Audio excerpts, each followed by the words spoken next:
पोट भरायच्या निमित्ताने मुलं जातात ना गाव सोडून, सर्वात जास्त दुःख आईला होतं। आईची काय इच्छा आहे? तुम्ही सेवा करावी, अजिबात इच्छा नाही। आईची एकच इच्छा आहे, माझा राजा, माझा दादा, माझा लेक दिवसभरात एकदा तरी डोळ्यानं दिसावा, याच्या पलीकडे मायेची इच्छा नसते। जरा संशोधन करा। तुम्ही जेव्हा जाता पोट भरायच्या निमित्तानं आणि यात्रेच्या निमित्तानं जन्मगावी मुंबईहून येताना सर्वात जास्त आनंद मायला होतो। तुम्ही परिवारासहित घरात जाताना माय काठी टेकत अख्ख्या गावात फिरते। आपल्या वयाच्या जेवढ्या मावल्या त्यांच्या जवळ, बरं का बाई, नानी, काकी, दादा आला माझा, राजा आला माझा, लेक आला, 3 दिवस थांबणार आहे, एवढा आनंद होतो आईला। तिचे 3 किती मोठा व्हा, तुम्हाला नातवंड असू द्या, पण तुम्ही आपल्या मायच्या पुढे उभं राहा, तिला फक्त लेकरू दिसतंय तुम्ही, एवढं लक्षात ठेवा। किती भारताचे पंतप्रधान नरेंद्रजी मोदी साहेब, ते आईच्या भेटीला जायचे गुजरातमध्ये। त्यांची आई वारली। आता मी आईसाठी सांगतो, पांढरी साडी, पांढरे केस, दात पडलेली, सुरकुत्या पडलेली, डोळ्याला चष्मा। आपण एकदा टीव्हीला पाहिलं, जॅकेटवाले साहेब आणि पांढऱ्या साडीची माय म्हातारी चिकटून बसले बाकड्यावर, बरं का। मी माय लेकरासाठी सांगतो। फुलपात्रभर पाणी दिलं आईनं साहेबाला, साहेबाने घेतलं, पण शेवटचा घोट घाईत घेतल्यामुळे पाणी गालावर उतरलं मोदी साहेबाच्या। आईनं पाणी फुलपात्रभर दिलं, साहेबाने घेतलं, घाईत घेतलं, पण शेवटचा घोट घाईत घेतल्यानं पाणी गालावर उतरलं, बरं का।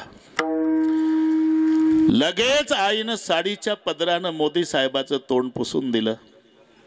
तोंड पुसताना येत का त्यांना?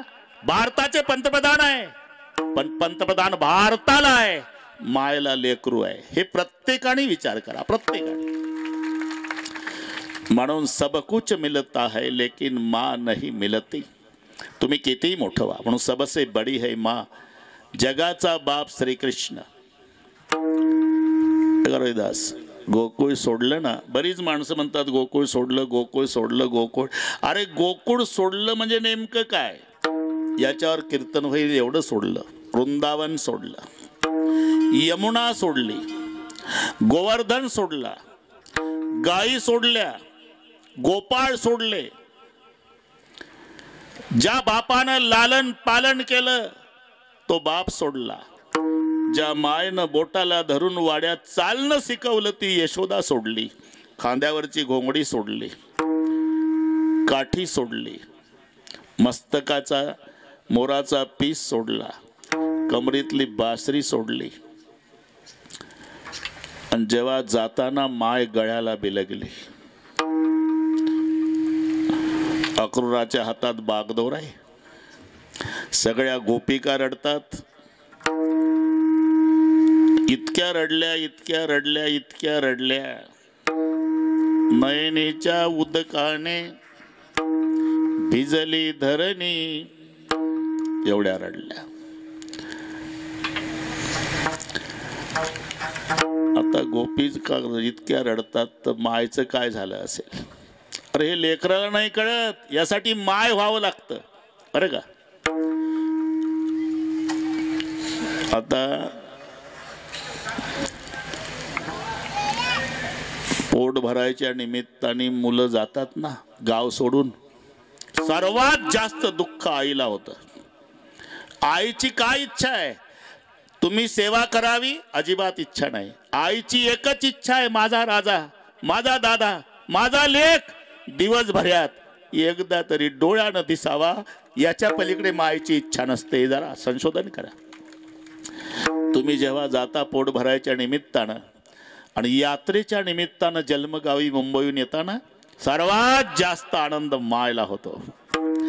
तुम्ही परिवारासहित घरात जाताना माय काठी टेकत अख्ख्या गावात फिरते.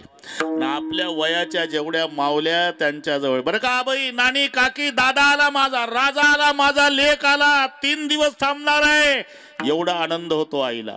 तिचे 3 दिवस एवढे आनंदात जातात आणि यात्रा संपल्यावर तुम्ही आवराआवरी करता सामानाची. कोपऱ्यात बसते माय, मुळमुळ रडते. जातंय वाटतं.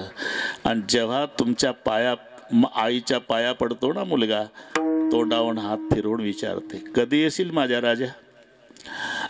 रजा मिळाली तर पुढच्या वर्षी येईल आई. मायचं अंतकरण आहे बे दास. बाळा, रजा नाही मिळाली तर येऊ नको. आता हे पिकलं पान आहे, कधी गळून पडेल याचा नियम नाही, पुन्हा भेट होईलच याची खात्री नाही राजा. फक्त एकच प्रार्थना आहे, कुठेही राहा, फक्त सुखाचा राहा. त्याचं नाव माय आहे. कोणी असू द्या, परमेश्वराची आई असू द्या. जेव्हा यशोदा गळ्याला बिलगली, कृष्णा, मी मायसाठी सांगतो, जा बाबा. स्वप्नात नव्हतं चिंतन केलं तू मला सोडून जाशील म्हणून, मीच फुटक्या नशिबाची. पण एक दिवस 2 रुपयाचा मातीचा माठ फोडला तू, त्याच्या बदल्यात मी तुला उखळ्याला बांधला. तेवढं विसरून जा माझ्या राजा. आणि कृष्णा, तिकडे गेल्यावर किती मोठा झाला तरी या गरिबीन आईला विसरू नको. तशी आठवण नाही झाली ना, दही भात खाताना तरी या गोकुळातल्या मायची आठवण येऊ देत जा. हे देवाचं सांगतो, माणसाचं काय घेऊन बसलाय तुम्ही? म्हणून तुम्ही पहा, आईच्या हातचं जेवण बऱ्याच लोकांनी केलेलं आहे. साधं असू द्या, पिठलं भाकरी असू द्या, चटणी भाकरी असू द्या, अमृताला लाजवील अशी गोडी त्या पदार्थाला असते. माय मेल्यावर ते पदार्थ जन्मभर खा, ती गोडी नाही. काय कारण? कारण मायनं केवळ स्वयंपाक केला नसतो, लेकरासाठी त्या स्वयंपाकात स्वतःचं प्रेम ओतलेलं असते, म्हणून गोडी असते. एखाद्या वेळेला पदार्थ चांगले झाले ना तर मुलं तुटून पडतात, काही ठेवत नाही. बरं का रविदास, काही ठेवत नाही. आता आईवरच असल्यामुळे सांगतो, आता मला घड्या झपाट्यानं चाललं इथं, काय ठेवत नाही. तरी माय तांब्याभर पाणी पिऊन किचनमध्ये समाधानानं बसलेली असते. मोठ्या मुलाला संशय येतोच, तो किचनमध्ये येतो, आई काय बेटा, सगळे आम्हीच खाल्लं ग, भांडे रिकामे आहे, तू उपवाशीच आहे? नाही माझ्या राजा, उपवाशी नाही. मग तुम्ही माझे लेकर पोटभर जेवला का नाही? हा, तेव्हाच माझं पोट भरलं बाळा. याला माय म्हणतात. तुम्ही पहा, हे पुन्हा नाही. म्हणून मी सुरुवात सांगून गेलो, कौन सी है वह चीज जो यहाँ नहीं मिलती, सब कुछ मिल जाता है लेकिन माँ नहीं मिलती. यशोदा एवढंच म्हणाली, जा कृष्णा, कुठेही सुखानं राहा, फक्त या गरिबीन आईचा विसर पडू देऊ नको. आणि तशी आठवण नाही झाली ना रे, तर दही भात खाताना तरी या खेड्यातल्या यशोदेची आठवण येऊ देत जा.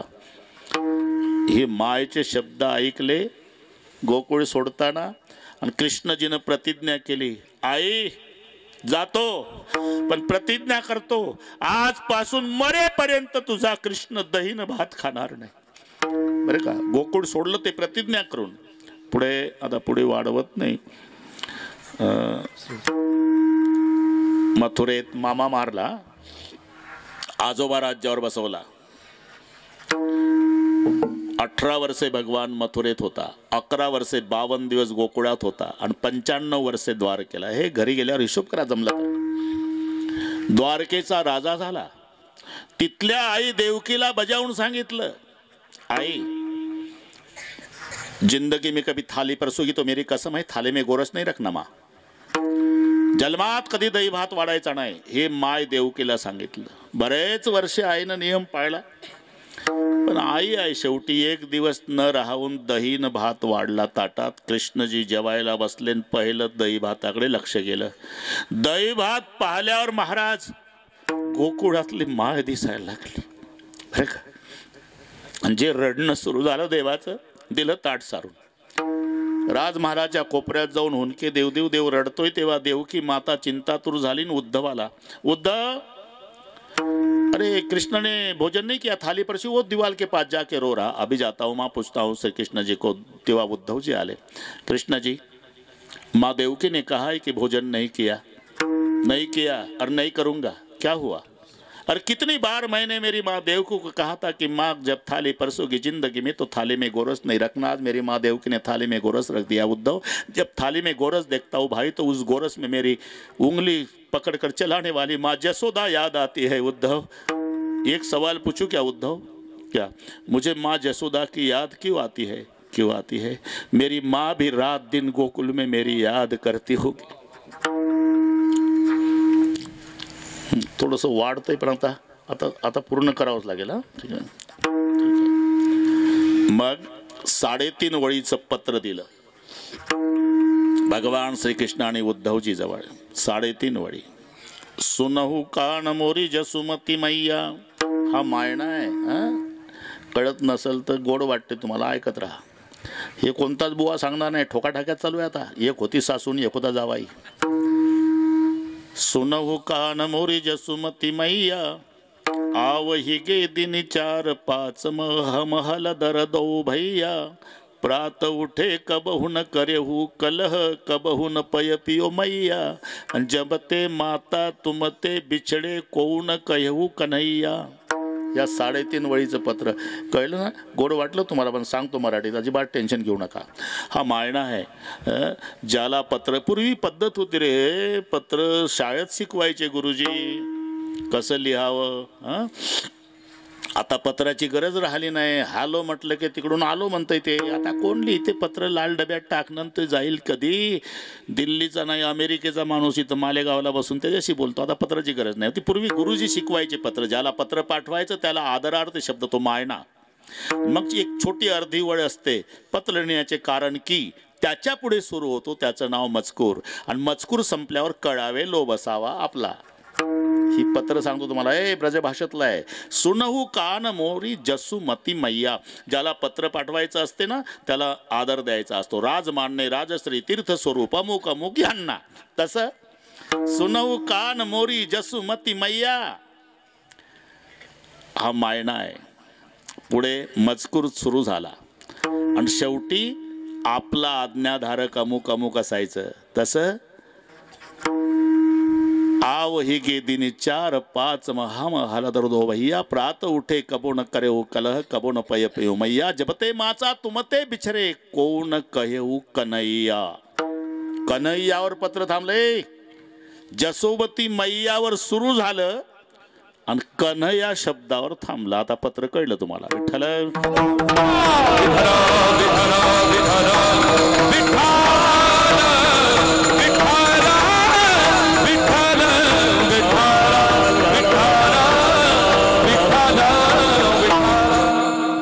पत्र घेऊन उद्धवजी येतात यशोदा माईकडे। सुनहु कान मोरी जसुमती मैया। पहिलं लिहिलं होतं आवही गे दिनी 4-5 हम हलधर दो भैया। इथे हलधर शब्दाचा अर्थ बैराम दादा घ्यायचा। हलधर नांगरदारी, हम हलधर दो भैया, कारण तुझी फार आठवण येते आई। असं वाटतं की एकदा गोकुळात यावं। आम्ही दोघही भाऊ यायच्या विचारात आहे। आवही गे दिन 4-5 हम हलधर दो भैया। आणि गोकुळ सोडताना तू गळ्याला बिलगली होती आई, एवढंच म्हणली होती, जन्मभर भांडू नका माझ्या बाळांनो। हाही मुद्दा लक्षात ठेवा। ज्याला मायबाप असतील ना त्यांच्यासाठी सांगतो, मायबापाची इच्छा नाही तुम्ही सेवा करावी, मग आपले मायबाप जास्त दिवस जगावे वाटत असेल काही करू नका। भाऊ भाऊ एकमेकावर प्रेम करा। भावा भावाचं प्रेम पाहिलं की मायबाप बिना औषधाचे 10 वर्ष जास्त जगतील। टॉनिक आहे त्यांचं, ते काय एक चपाती लागते। भावा भावाची भांडणं पाहिली की 6 महिन्यातच जगाचा निरोप घेतील। इथे उल्लेख आहे प्रात उठे कबहु न करेहु कलह। आजपर्यंत तुझा शब्द पाळला आहे दादा, मी भांडलो नाही। कबहु न करेहु कलह, आणि कबहून पय पियो मैया. तू म्हणाली होती दही भात खाताना आठवण येऊ देत जा कृष्णा. तुझ्या कृष्णानं आजपर्यंत दहीनं भात खाल्ला नाही आई. असं वाटतं एकदा गोकुळात यावं आणि तुझ्या गळ्याला बिलगावं. जबते माता तुमते बिछडे. तू म्हणशील आता याला काय कमी आहे, द्वारकेचा राजा आहे. काहीच कमी नाही आहे. सूर्योदय झाल्यापासून सूर्य मावळेपर्यंत या ललकाऱ्या माझ्या कानी येतात. द्वारकेत राजाधिराज महाराज द्वारकाधीश कृष्णचंद्र भगवान पधारे. ह्या ललकाऱ्या रात्रंदिवस ऐकतो आई. पण उणीव त्या गोष्टीची आहे, तुला सोडल्यापासून जवळ घेऊन पाठीवून हात फिरवून मेरा कन्हैया म्हणणार द्वारकेत कोणी नाही आहे. जबते माता तुमते बिछडे कोण कहू कन्हैया. जगाचा बाप असला तरी थोर प्रेमाचा भुकेला हाची तुष्काळी दयाला, हाची तुष्काळी दयाला, हाची तुष्काळी दयाला. थोर प्रेमाचा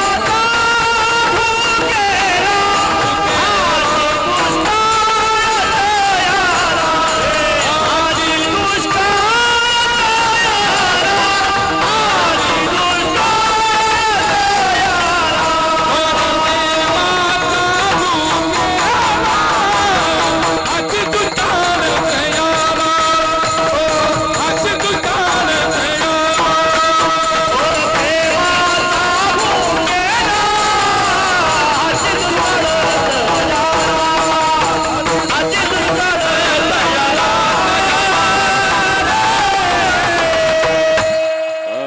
ओंकार. थोर प्रेमाचा भुकेला हाचे दुष्काळ तयाला. आणि प्रेम म्हटत की फक्त माता. बरं करायचं बाकी झाला कितीही बाता हाणू द्या. अरे प्रेम कशाला म्हणतात, ज्याच्यात भय नाही त्याचं नाव प्रेम आहे. भय असेल तर प्रेम नाही, प्रेमाचा नाटक आहे. नाहीतर डॉक्टर घाई घाई येतात, पाटील यार जरा घालतात दवाखान्याच्या ग्राउंडवर. लवकर लवकर सांगा पाटील, 2 पैकी 1 जगेल बाळ ना तर बाळाची आई, लवकर सांगा लवकर सांगा. पाटील म्हणतो ते लेकरू मेलं तरी चालेल, मंडई जगवा साहेब. हा बस बस आपल्यात ठेवा, सांगू नका कोणाला. मग डॉक्टर आत येतात. ती गडबडा लोळते. त्या माऊलीला डॉक्टर विचारतात, मावशी मी धर्मसंकटात आहे, डॉक्टर असलो तरी मला आई आहे, काय करू मी. 2 पैकी 1 जगेल बाळ, नाही तर तुम्ही. बाळ पाहिजे असेल तर तुम्हाला प्राणास मुकावं लागतं. आणि तुम्हाला जिवंत राहायचं असेल तर लेकराचे तुकडे तुकडे करून बाहेर काढतो. वेळ कमी आहे, बोला बोला काय करू. तेव्हा ती माऊली तुळशीची माळ दाखवते डॉक्टरला त्या अवस्थेत. हे पहा डॉक्टर, आमच्या माहेरची परंपरा, आजी वारकरीण होती. आळंदी ते पंढरपूर, मालेगाव ते पंढरपूर पायी यात्रा करायची आजी. आणि आमच्या माहेरची परंपरा होती 12 दिवसाचं लेकरू झालं की तुळशीची माळ त्या लेकराला घालणे. मी 12 दिवसाची होती म्हणे डॉक्टर, आजीनं माळ घातली. माझी आजी मेली हो डॉक्टर, पण आजीची आठवण आली म्हणून तुम्हाला सांगते. माझ्या आजीची, तुळशीच्या माळेची, पांडुरंगाची शपथ घेऊन सांगते डॉक्टर, मी मेली तरी चालेल, फक्त माझ्या कुळाचा दिवा जगवा डॉक्टर. याला म्हणतात प्रेम, जिला मरणाचं भय वाटत नाही.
सावळ्याची जाती करी लाभाविन प्रीती, म्हणून पतिव्रते सीता, शास्त्रामध्ये गीता आणि प्रेमामध्ये माता. माय मेली समजायचं प्रेमाचा समुद्र आटला. हे पहा, सुशीलो मातृपुण्येन पितृपुण्येन चतुरता, दातव्य वंशपुण्येन आत्मपुण्येन सभाग्यता. शिलवान पुत्र जन्माला येण्यासाठी मायचं पुण्य पाहिजे. नाही तर एक सिद्धांत तुम्हाला माहिती आहे, बीज बोये बबुल का आम कहाँ से खाय. रोहिदास, जर बाबळीचं झाड लावलं तर त्याला आंबा लागतो का? एकाने लावलं म्हणून सांगतो. सुशिक्षित बेकार होता, त्याचा वेळ जाईना, त्याला वाटलं जगात जे घडलं नाही ते करून दाखवायचं. त्यानं येड्या बाबळीचं लावलं. 3दा पाणी घालायचं दिवसात, 18 फूट वाढलं वर्षातच येड्या बाबळीचं झाड. लोक म्हणले, का रे तुळशीला पाणी घालत नाही का येड्या बाबळीला पाणी घालतो दिवसात 3दा. तो म्हणला, मला आंबाच लावायचा होता पण रोप मिळालं नाही. त्या दिवशी मी ठरवलं जे जगात घडलं नाही ते करून दाखवायचं म्हणून त्याच खड्ड्यात त्याच दिवशी त्याच वेळेला आंबा नाही मिळाला म्हणून बाबळी लावली. मला खात्री आहे म्हणला, माझ्या पुरत्या का होईना 2 कैऱ्या लागणार. कशाला? येड्या बाबळीला. लेका मेला तरी कैरी नाही लागायची. फायदा काहीच नाही का? फायदा आहे ना, तू मेल्यावर एवढ्या बाबळीच्या सरपणात भागल, कैरी नाही लागणार. म्हणजे झाड जर बाभळीचं लावलं तर आंब्याचं फळ लागत नाही आहे ना. हा जर सिद्धांत आहे तर पुराणात चला. हिरण्यकश्यपू येड्या बाबळीचं झाड, आणि त्याला मग प्रल्हादासारखा हापूसचा आंबा कसा लागला आहे ना. प्रश्न आहे की नाही? नाहीतर असा नियम आहे, शुद्ध बीजा पोटी शुद्ध बीजा पोटी शुद्ध बीजा पोटी.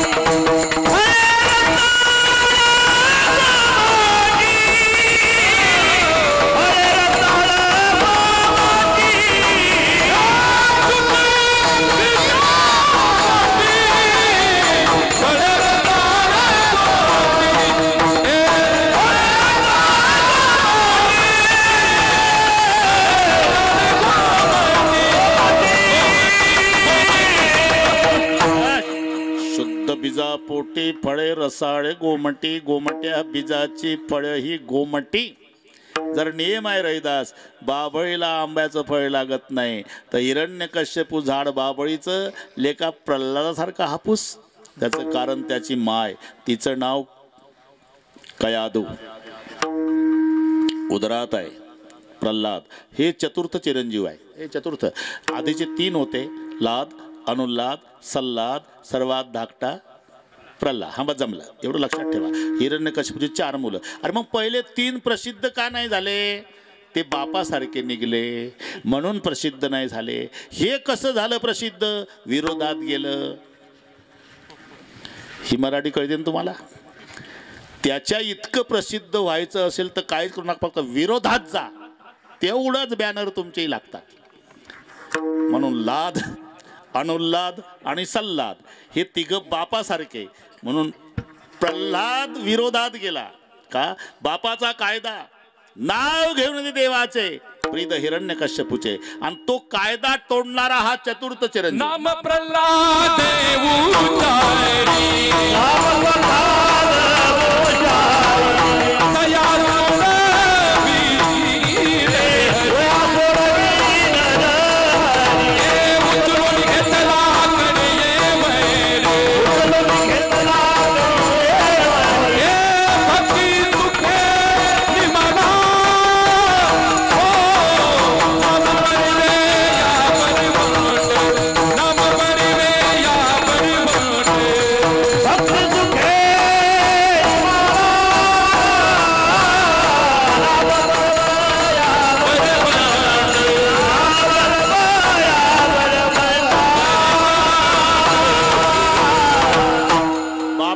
कायदा नाव घेऊन येते देवाचे.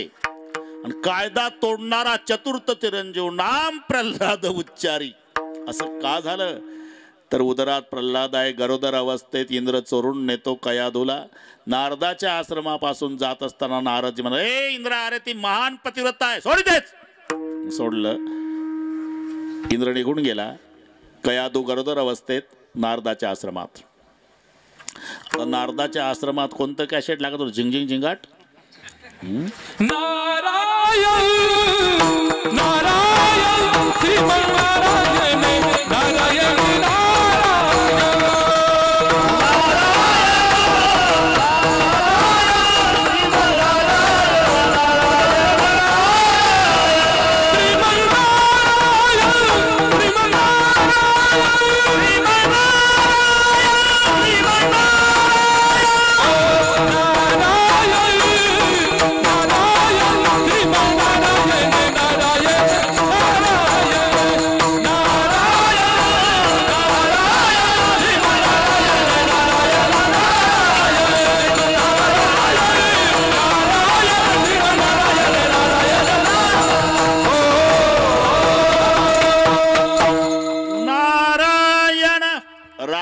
दिवस नारायणाचं नामस्मरण नारदजीच्या आश्रमात. गरोदर अवस्थेत कयाधून उदरात प्रल्हाद. परिणाम उदरातल्या लेकरावर झाला. सत्वर उच्चार प्रल्हादी तुंबला उद्धवाला दला कृष्णदाता उद्धवाला दला कृष्णदाता. सत्वर उच्चार प्रल्हादी तुंबला उद्धवाला दला कृष्णदाता.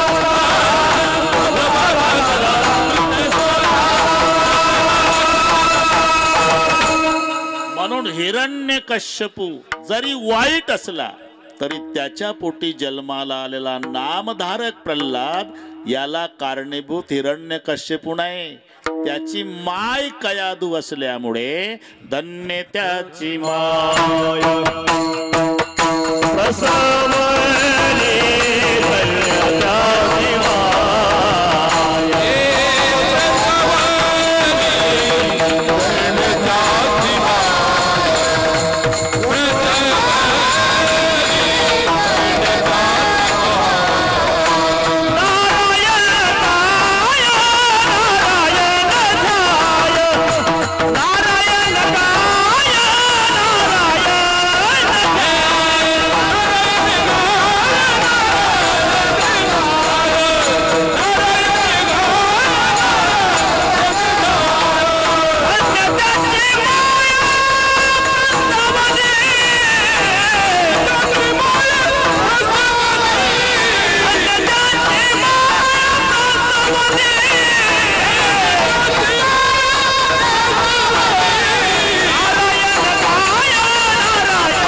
कारणीभूत त्याची माय असल्यामुळे धन्यता आईला आहे. धन्य त्याची माय प्रसवली. इथपर्यंत आलो, आता अर्धा तास आहे. तूच वशिला लावला ना गाडीत. आईवर कीर्तन आहे, आईवर कीर्तन आहे, आईचं सांगा. आता आईचं सांगा 1.5 तास झाला ना. धन्य त्याची माय प्रसवली. धन्य शब्दाच्या विरुद्ध धिक शब्द आहे. धिक. धन्य विरुद्ध मराठीमध्ये धिक आहे. आता मराठीला अभिजात दर्जा मिळाला तरी आम्ही मराठी बोलणाऱ्याला मराठी येईलच याची शाश्वती नाही. अजूनही मी असं विचारतो, सांगा बरं रेल्वे स्टेशनचं मराठीत काय होते? रेल्वे स्टेशन तर पाठ आहे सगळ्या इंग्रजापासून. अरे पण मराठीचा अभिजात दर्जा आहे. रेल्वे स्टेशन मराठीत काय भाषांतर आहे बरं? माहिती नाही तेच बरं आहे. ते उगाच लांबतंय ते. अग्नि रथ निवास स्थान त्याचं नाव आहे रेल्वे स्टेशन. अग्निरथ निवास स्थान एवढा खर्च केल्यापेक्षा रेल्वे स्टेशन, त्याच्यापेक्षा ठेसनावर आपली मजा चालू आहे. धन्य. 4 गोष्टी झाल्या का नाही चांगल्या? लोहगाव विमानतळाचं नाव झालं संत तुकाराम महाराज विमानतळ. अहिल्या देवीचा जन्म ज्या जिल्ह्यात झाला, अरे पुण्यश्लोक पदवी कोणालाही आहे का? एका युगात एकाला पुण्यश्लोक पदवी मिळाली. सत्ययुगात राजा नळाला, त्रेतायुगात राजा जनकाला, द्वापारात राजा धर्माला, कलियुगात अहिल्या देवीला. त्या माऊलीचा जन्म ज्या जिल्ह्यात झाला, न्याय आता मिळाला. अहिल्यानगर आहे ना, अहिल्यानगर. संत तुकाराम महाराज विमानतळ. हा पुन्हा गाईचं राज्य माता, पण देशी गाय, खिल्लारी गाय, जर्सी नाही खिल्लारी. कारण खिल्लारी पूर्वीच्या गायी कळपानं चरायच्या. 1000 गायी कळपानं चरत असो. वासरू सोडा शेपटाचा गोंडावर कानं टवकारले की वासरू पळत जातं. 999 गायी डावलून आईच्याच काशेला. एवढी अक्कल खिल्लाऱ्या गाईच्या वासराला. पूर्वीची माणसं खिल्लाऱ्या गाईचं दूध प्यायचे. हॉर्न वाजल्याबरोबर रोडच्या खाली उतरायचे.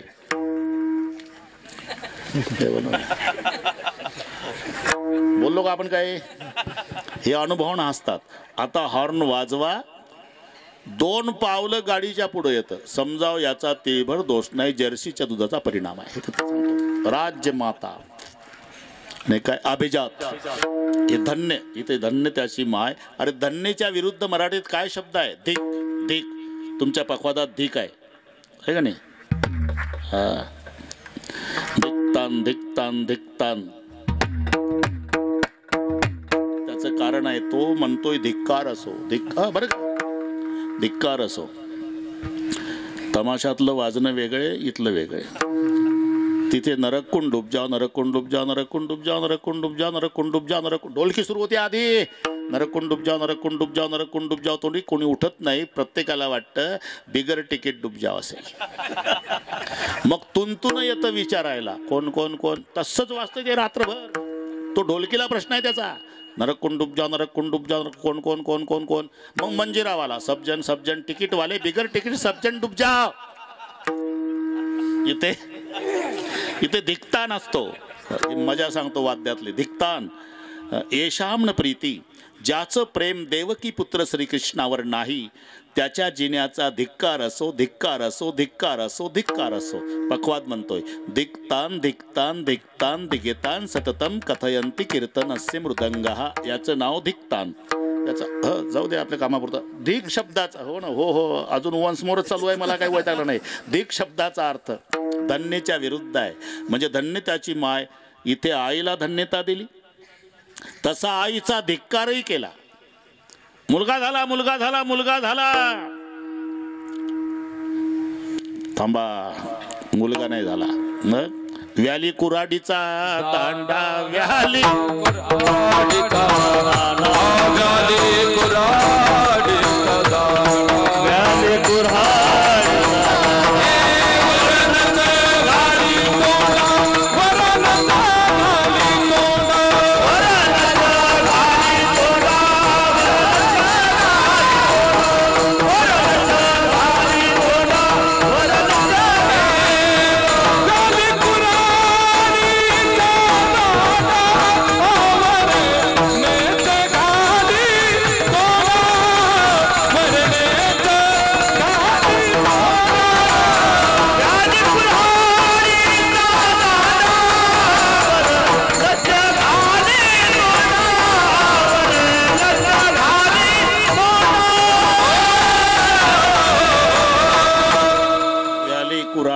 दांडा. कुऱ्हाडीचा दांडा म्हणजे गोतास काळ म्हणतो ना आपण, कुऱ्हाडीचा दांडा. मुलगा झाला नाही, व्याली कुऱ्हाडीचा दांडा.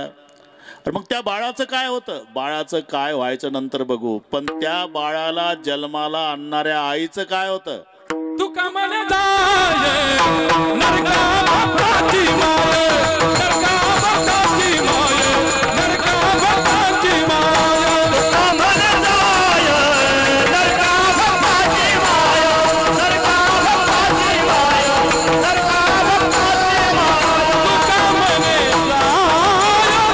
जाय नरका भक्ताची माय, तू कमल जाय नरका भक्ताची माय.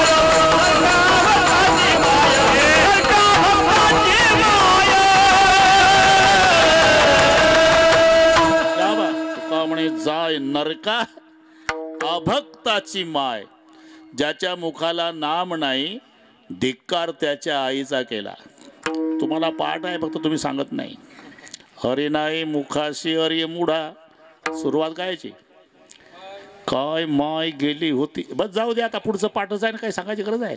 म्हणजे धिक्कार केला, पण नामधारकाच्या आईला धन्यता दिली. धन्य त्याची माय प्रसवली. कोणाची? नारायण गाय नारायण ध्याय धन्य त्याची माय प्रसवली. महाराज आता पार 12:05 राहिले. धन्य त्याची माय, धन्य त्याची माय, धन्य त्याची माय. नामधारकाच्या आईला धन्यता देताय तुम्ही. हो, आणि नामधारकाबद्दल काय वाटतं? अरे नामधारकही धन्यच. नारायण गाय धन्य महाराज जन्मले चौकारी. धन्य महाराज जन्मले चौकारी. धन्य महाराज जन्मले चौकारी. धन्य महाराज जन्मले चौकारी.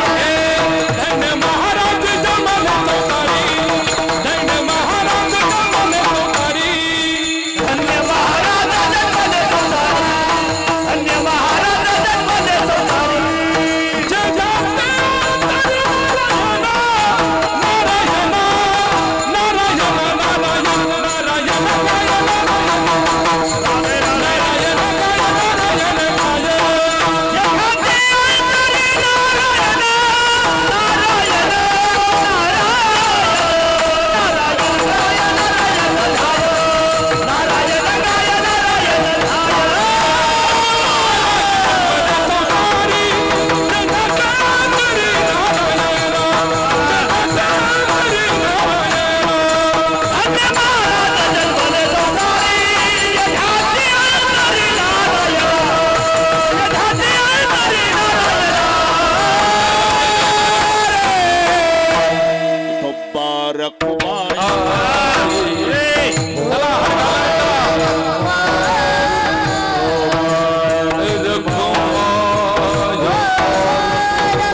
तोपर्यंत दोन्ही काम.